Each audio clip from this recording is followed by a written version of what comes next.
Hello again, everyone. As you must be aware by now, this is Modular 8. I'm Professor Robert Romano, and this week we'll be going over the purpose and role of a sports agent.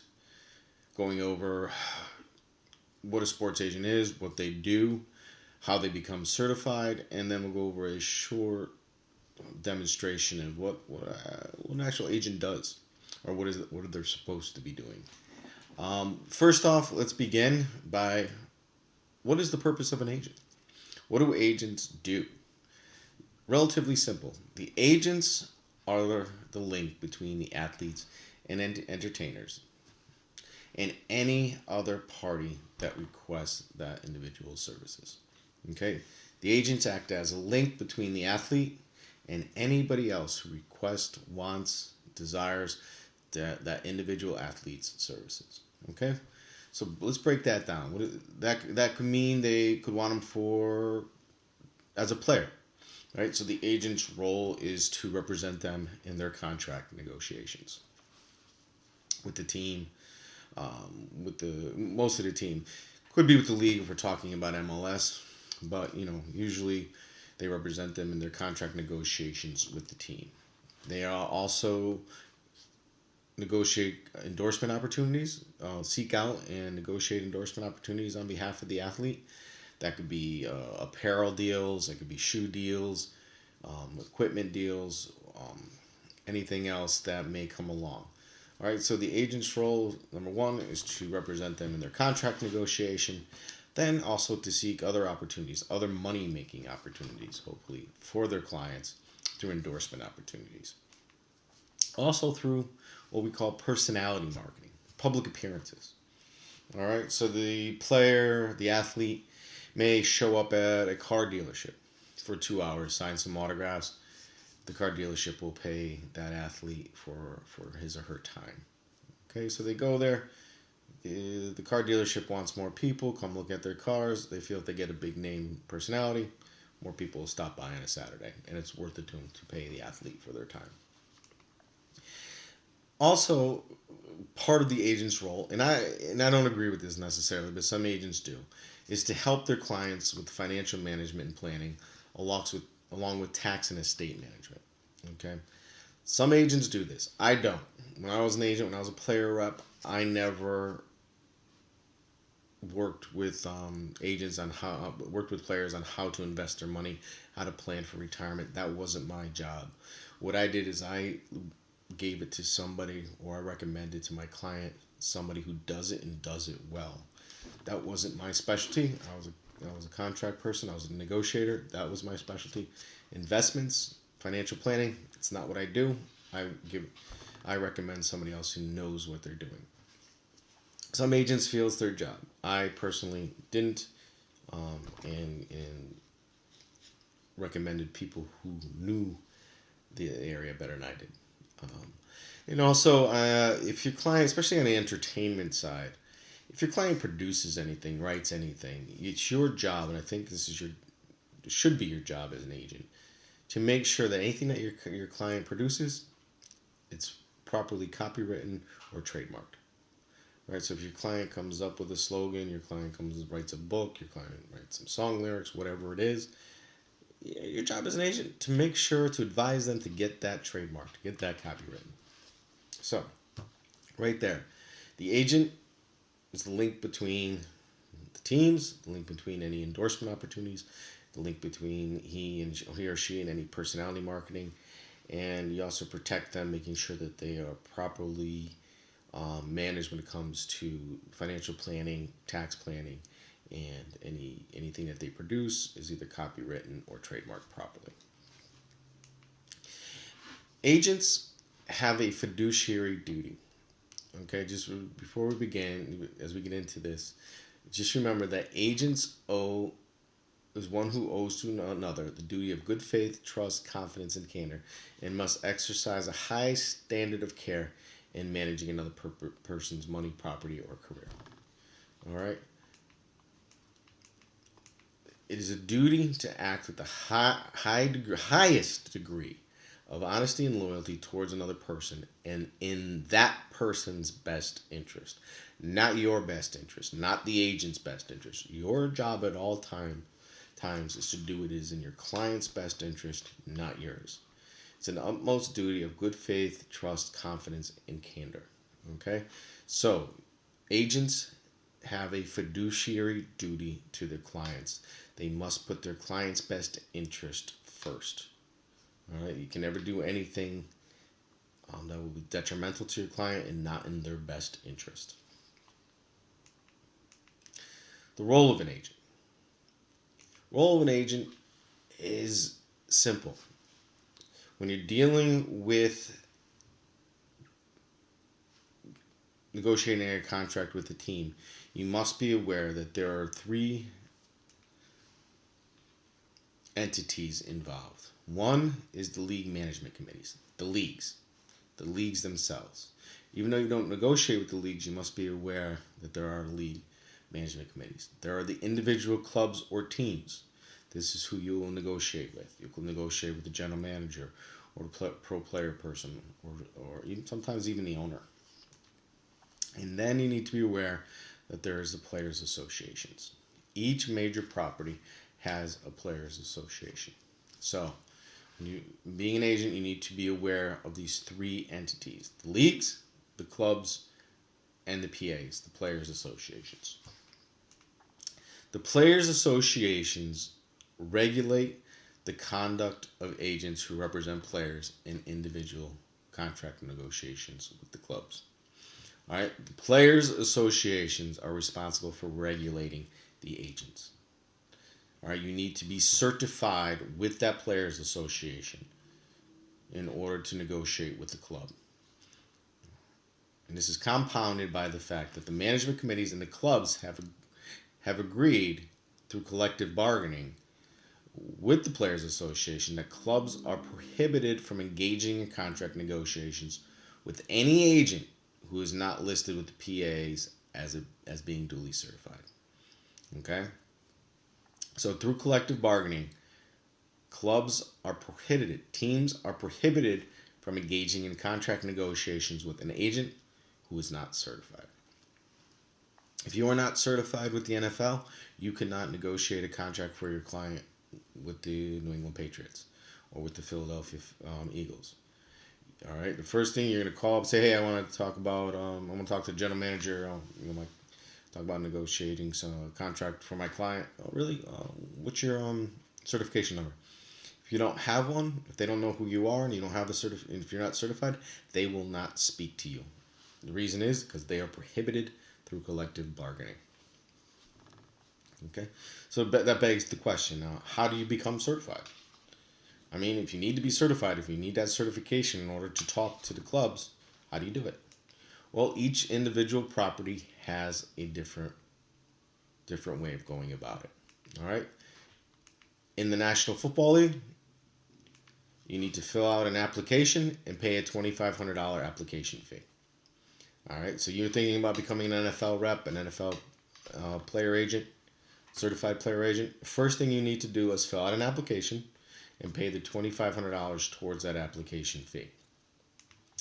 That application period is only open from January 5th to February 5th. You need to get it in by February 5th. If you do not, you have to wait an entire year until the next application period opens up. You pay the $2,500 fee, you get it in fill out the application, get the $2,500 fee, get it in by February 1st, but you only can do that if you have an undergraduate degree together with a postgraduate degree. Okay, so you need a master's degree. You do not need a law degree. There's no requirement of a law degree. The requirement is an undergraduate degree and a postgraduate degree. And that postgraduate degree could be in anything. As long as you have one, it's fine. When you fill out the application, you're authorizing the NFLPA to do a background check. They're going to check your criminal record. They're going to check your credit report. They're going to make sure that you did graduate from that undergraduate school and that postgraduate school. If you do everything, you pay the fee, fill out the application properly, pass the background check, they will ask you to attend a mandatory 2-day seminar at the end of July. End of July, you go there, you sit there for 2 days listening to different speakers. At the end of the 2-day seminar, you will be required to take a test. All right, this test is just offered one time a year. Again, it's at the end of July, always in Washington, D.C. You must pass that written exam. All right, once you pass the written exam, pass the background check, pass the written exam, you then need to agree to be bound by the NFLPA's rules and regulations. So you fill out the application, get it in by January 5th. You attend the seminar at the end of July. In roughly September of that year, they'll tell you you've passed. You can become an agent as long as you agree to be bound by our rules and regulations. One of those rules is the most you can charge is 3%. That's the maximum fee you can charge as an agent. Can't charge 4, can't charge 3.2. The maximum amount is 3%. You can charge 2.8, that's fine.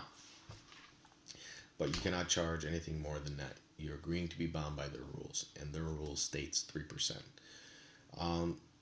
Also, it decreases to 2% on one-year tenders for first-time franchise or transition players, and 1.5% on one-year tender for first-time franchise transition players. Second time franchise transition players. All right, so you agree to these terms, you agree to the fees, and you can become an agent. But not until you pay the annual fee. All right, so even though you just got certified, you need to pay an annual fee. Annual fee is $1,500 if you have less than 10 active players. And if you're just starting out, you're going to have less than 10 active players. You will have 0. So you need to give them $1,500. If you have more than 10 active players, 10 or more active players, it's $2,000 a year as your annual fee. You also need to buy their malpractice insurance, which runs you around $3,000 a year. All right. And you also, as a certified rep, in order to keep your certification, need to attend an annual seminar on salary cap trends. These usually happen at the Sports Lawyers Association meeting in May or at the Combines in February. All right, so if you're willing to do all that, pay the NFLPA all that money, you can become an NFL certified representative. Or you can just do it the easy way, just be Jay-Z. If you want to be Jay-Z, they'll let you be an agent at any time. All right, for the National Basketball League, the NBA. The NBA Players Association is in charge of certification. They require you to fill out an application and pay a $100 application fee. Their annual dues is $1,500. Okay, so you fill out the application, you give them $100. The NBA PA only requires an undergraduate degree. There's no requirement for a graduate degree. You authorize the NBPA to do a background check. You pass the background check.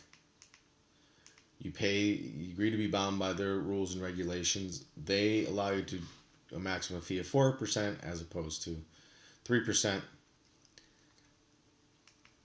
You agree to be bound by the other rules, regulations of the NBAPA, and pay that annual dues of $1,500, and you can be an NBA player, NBA certified agent. Or, if you want, you could just be Jay-Z. Jay-Z became a certified agent in the NBA without a lot of the requirements. They were waived for him. It's the PA, they can do whatever they want. It's their organization. For Major League Baseball. Major League Baseball has just revised their rules for becoming a player, a certified rep. To be eligible to be certified, you must read and agree to be bound by all MLB PA regulations governing player agents. All right, you must read, understand, and agree to be bound by them all. You must complete out an application form, and submit a non-refundable application fee of $2,000. All right. When I did it, it was free. Now it's $2,000. So you fill out the application, pay $2,000, and that goes directly to the Players Association. You must submit a signed declaration by application. In case of an applicant for general certification, a copy of your agency's representation agreement.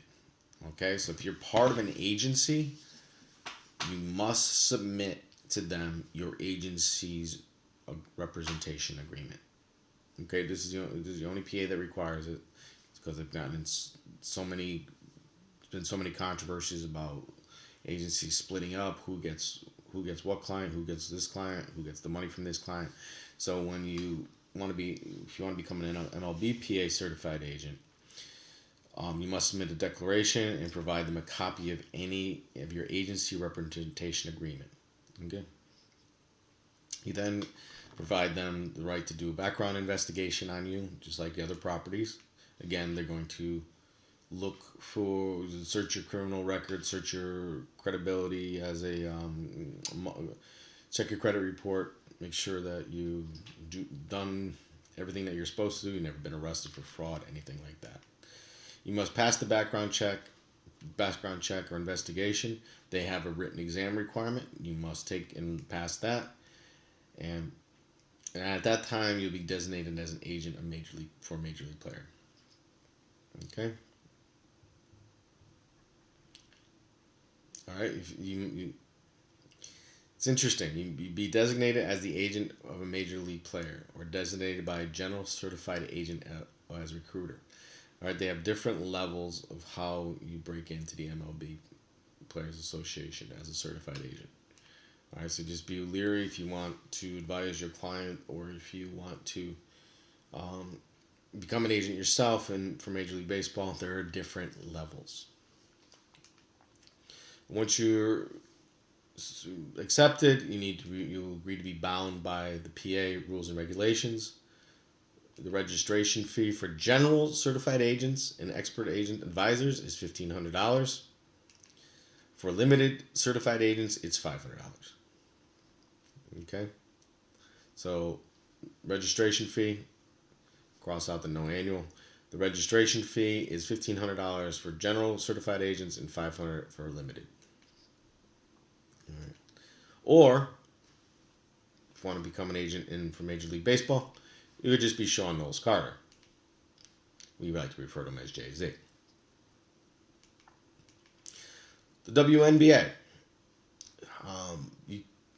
Very good way to start if you want to be an agent is to break in, learn your skills through the WNBA. The league rules to become a certified agent are as follows. Fill out an application and pay a $50 application fee.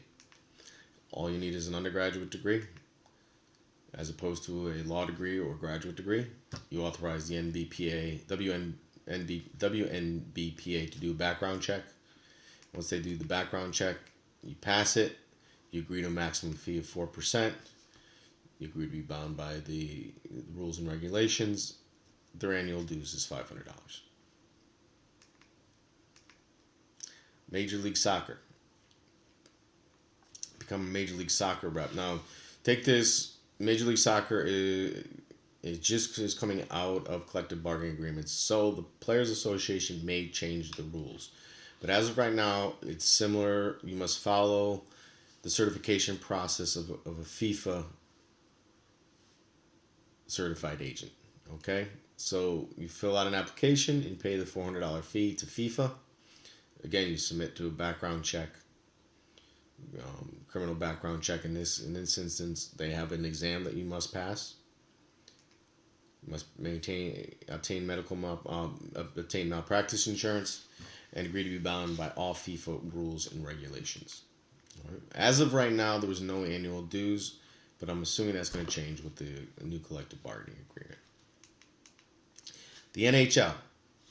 The NHL is interesting. You must currently represent either a player under contract or previously under contract with an NHL team in order to fill out an application and pay the $500 application fee. All right, so it's a catch-22 with the NHL. You must currently represent either a player under contract or previously under contract with an NHL club. It's kind of putting the cart before the horse. There are certain ways around it. You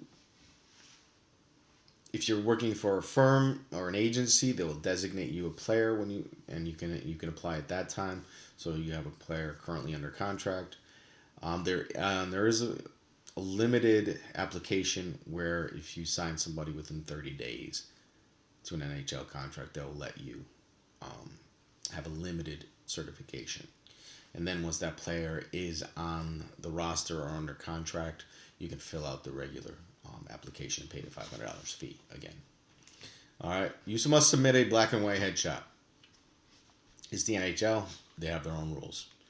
You must have a valid email address. Yes. If you do not have a valid email address, you will lose your certification, and their annual dues is $1,800. Okay.